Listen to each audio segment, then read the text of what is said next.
আপনাদের সকলকে স্বাগত। প্রিয়াঙ্কা রয়েছি আপনাদের সঙ্গে। শুরু করছি ঠিক বিকেল 5টায়, 5টার 5 মিশালি। আগামীকাল নজর গোটা দেশের, কারণ আগামীকাল রেজাল্ট আউট।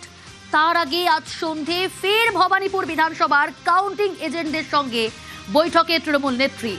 গণনা পর্ব ঘিরে চূড়ান্ত সতর্কতা তৃণমূলের অন্দরে। আগেও বার্তা দেওয়া হয়েছে, তৃণমূল নেত্রী আগে বার্তা দিয়েছেন সতর্ক থাকার জন্য কাউন্টিং এজেন্টদের। আর আজ আবারও গুরুত্বপূর্ণ বৈঠক ভবানীপুর বিধানসভার কাউন্টিং এজেন্টদের সঙ্গে বৈঠকে তৃণমূল নেত্রী। আবির রয়েছে আমার সঙ্গে সরাসরি। আবির, আজকের এই গুরুত্বপূর্ণ বৈঠকে কি বার্তা দেবেন তৃণমূল নেত্রী? দেখো, বার্তা যা দেওয়ার গতকালকের ভার্চুয়াল বৈঠক থেকে দেওয়া হয়ে গিয়েছে এবং তার জেরেই আজকে সকালবেলা থেকে রাজ্যের বিভিন্ন জায়গায় তৃণমূল কংগ্রেসের প্রার্থীরা 293টি কেন্দ্রে যারা রয়েছেন, যদিও পাহাড়ের যে 3টি আসন সেগুলোকে বাদ রাখতে হবে, সেখানে যারা প্রার্থীরা রয়েছেন তারা তাদের চিফ ইলেকশন এজেন্ট, যারা কাউন্টিং এজেন্ট, তাদেরকে সঙ্গে নিয়ে তৃণমূল কংগ্রেসের তরফ থেকে যে কাউন্টিংয়ের যে ট্রেনিং মডিউল পাঠানো হয়েছে তারা বারবার ধরে পর্যবেক্ষণ করেছেন এবং গণনা কেন্দ্রের মধ্যে ঠিক কী দায়িত্ব বা ভূমিকা তাদেরকে পালন করতে হবে সে বিষয় নিয়ে তারা দেখে নিচ্ছেন। যেটা জানা যাচ্ছে যে সন্ধ্যেবেলা ভবানীপুর বিধানসভা কেন্দ্রের যারা তৃণমূল কংগ্রেসের যারা কাউন্টিং এজেন্টরা রয়েছেন তারা মমতা বন্দ্যোপাধ্যায়ের সঙ্গে তারা দেখা করবেন। একেবারে শেষ মুহূর্তের পেপ টক দেওয়া যাকে বলে সেটাই হবে, যাতে তারা আত্মবিশ্বাসী থাকেন, যথাযথভাবে তারা যেন কাজ করেন। এবং গতকালকেই মমতা বন্দ্যোপাধ্যায় বারবার ধরে উল্লেখ করে দিয়েছিলেন যে ভোর 5টার মধ্যে কাউন্টিং সেন্টারে পৌঁছে যেতে হবে এবং স্ট্রং রুম থেকে মেশিনকে যখন নিয়ে যাওয়া হবে হচ্ছে কাউন্টিংয়ের টেবিল পর্যন্ত, তখন সজাগ দৃষ্টি রাখতে হবে। যারা সেখানে কাউন্টিং সেন্টারের মধ্যে থাকবেন এজেন্ট হিসাবে তারা যেন পর্যাপ্ত সমস্ত কটা নম্বর তারা যেন যথাযথভাবে তারা নজর রাখেন। এছাড়া অভিষেকও গতকাল কথা বলতে গিয়ে ইভিএমের ক্ষেত্রে মেশিনের যে ব্যাটারি পার্সেন্টেজ দেখে নেওয়ার কথা, চার্জের, এছাড়া কোন বিষয় কি দেখে নিতে হবে সেই সমস্ত যাবতীয় তথ্য বুঝিয়ে দেওয়া হয়েছে। ফলে যেহেতু এবারে বিধানসভা নির্বাচনের ক্ষেত্রে ভবানীপুর ভরকেন্দ্র, সমস্ত নজর আগামীকাল বাংলাতে তো থাকবেই, বিশেষ করে এই ভবানীপুর বিধানসভা কেন্দ্র নিয়ে থাকবে।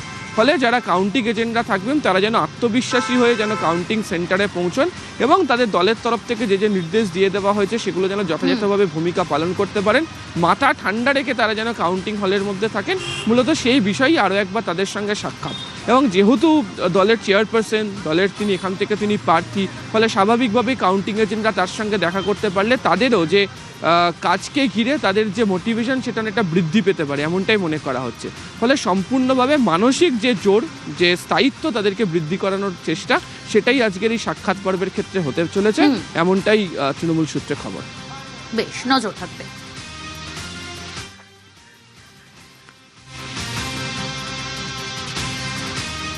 এবারও 200-র বেশি আসন পাবে তৃণমূল, আত্মবিশ্বাসী মমতা বন্দ্যোপাধ্যায়। দলের প্রার্থী ও কাউন্টিং এজেন্টদের সঙ্গে ভার্চুয়াল বৈঠকে তার নির্দেশ, রাত 2টো বাজলেও গণনা কেন্দ্র ছাড়া যাবে না যতক্ষণ না তিনি বলছেন।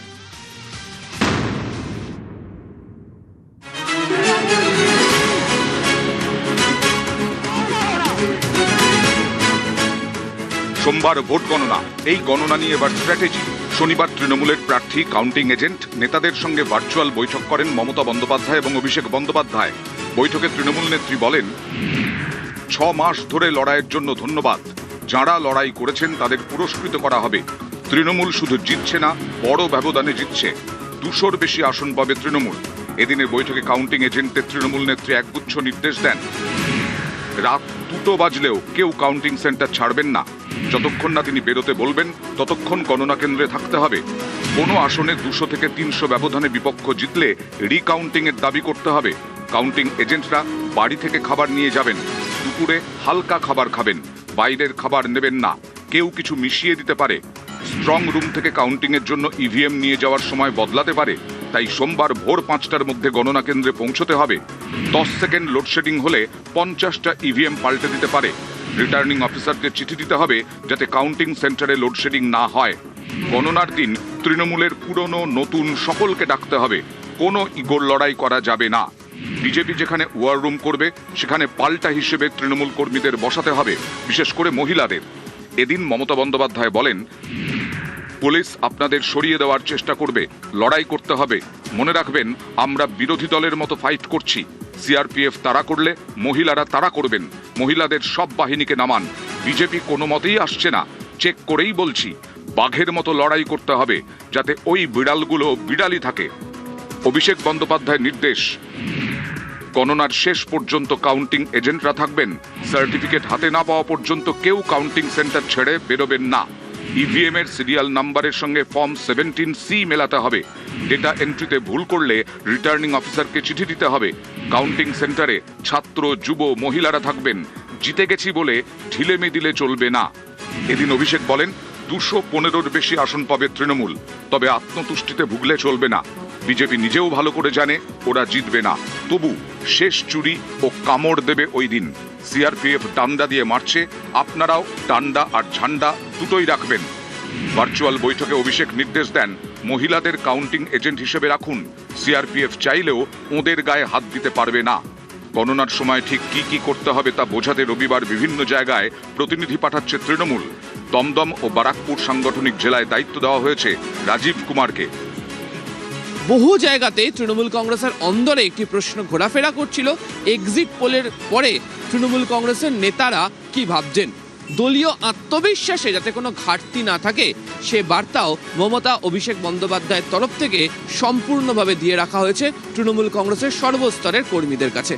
ক্যামেরায় রাজীব সিংহের সাথে আবির ঘোষাল, নিউজ 18 বাংলা, কালীঘাট।